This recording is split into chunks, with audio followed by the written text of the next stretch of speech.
శివాయ. ఓం నమో శ్రీ విఘ్నరాజాయ నమః.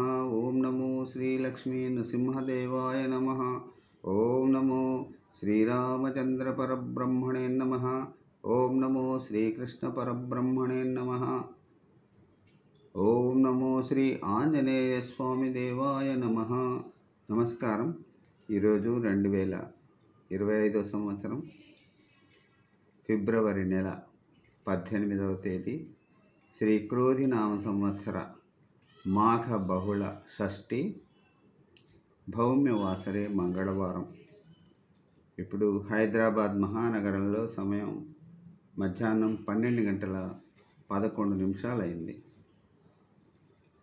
ఈరోజు భక్తుని నోట భగవద్గీత 12వ రోజు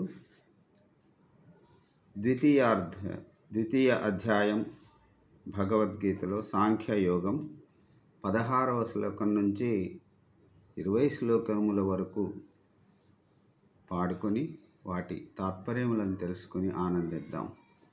మరి ఈ పృష్ఠభాగంలో కనిపించేటువంటి స్వామివారికి నమస్కారాలతో ప్రారంభం చేసుకుందాం. ఈరోజు 16వ శ్లోకం నుంచి 20వ శ్లోకం వరకు పాడుకుందాం. సాంఖ్యయోగం. ఉభయోరపి దృష్టోంతస్త్వనయోస్తత్వదర్శిభిః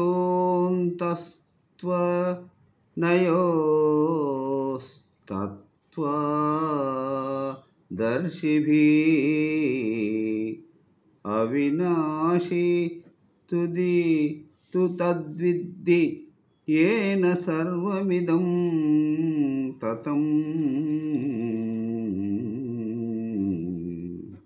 16వ శ్లోకానికి తాత్పర్యం: అసత్తైన దేహాదులు అశాశ్వతాలు, సత్తైన ఆత్మకు లేమి లేదు.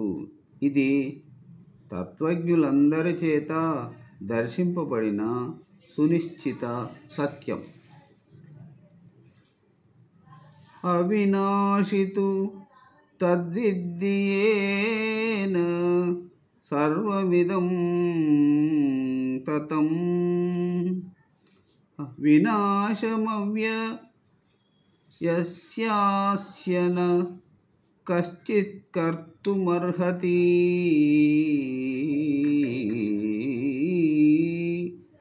17వ శ్లోకం యొక్క తాత్పర్యం: ఏదైతే ఈ జగత్తంతా పరివ్యాప్తమై ఉందో అది ఆత్మ, నాశనం లేనిదని, అవ్యయమైన ఆ ఆత్మను నశింపజేసేది కూడా ఏదీ లేదు. ఇప్పుడు 18వ శ్లోకం.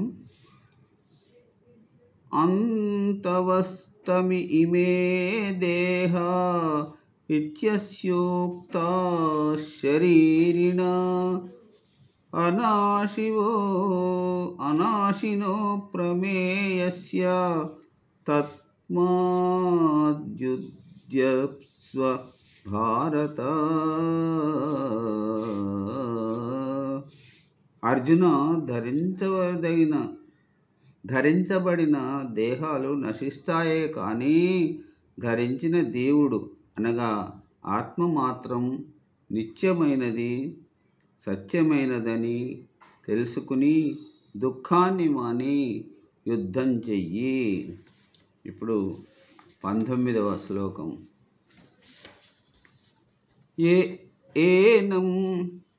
ఏనం వేతి హంతారం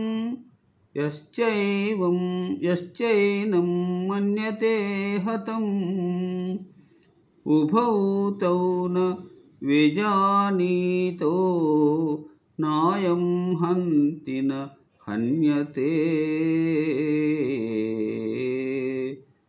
ఈ 19వ శ్లోకం యొక్క తాత్పర్యం: ఈ ఆత్మను చంపేదానిగా కానీ చంపబడేదానిగా కానీ భావించేవారు కేవలం అజ్ఞానులు మాత్రమే. ఎందువల్లంటే ఆత్మ చంపదు, చంపబడదు.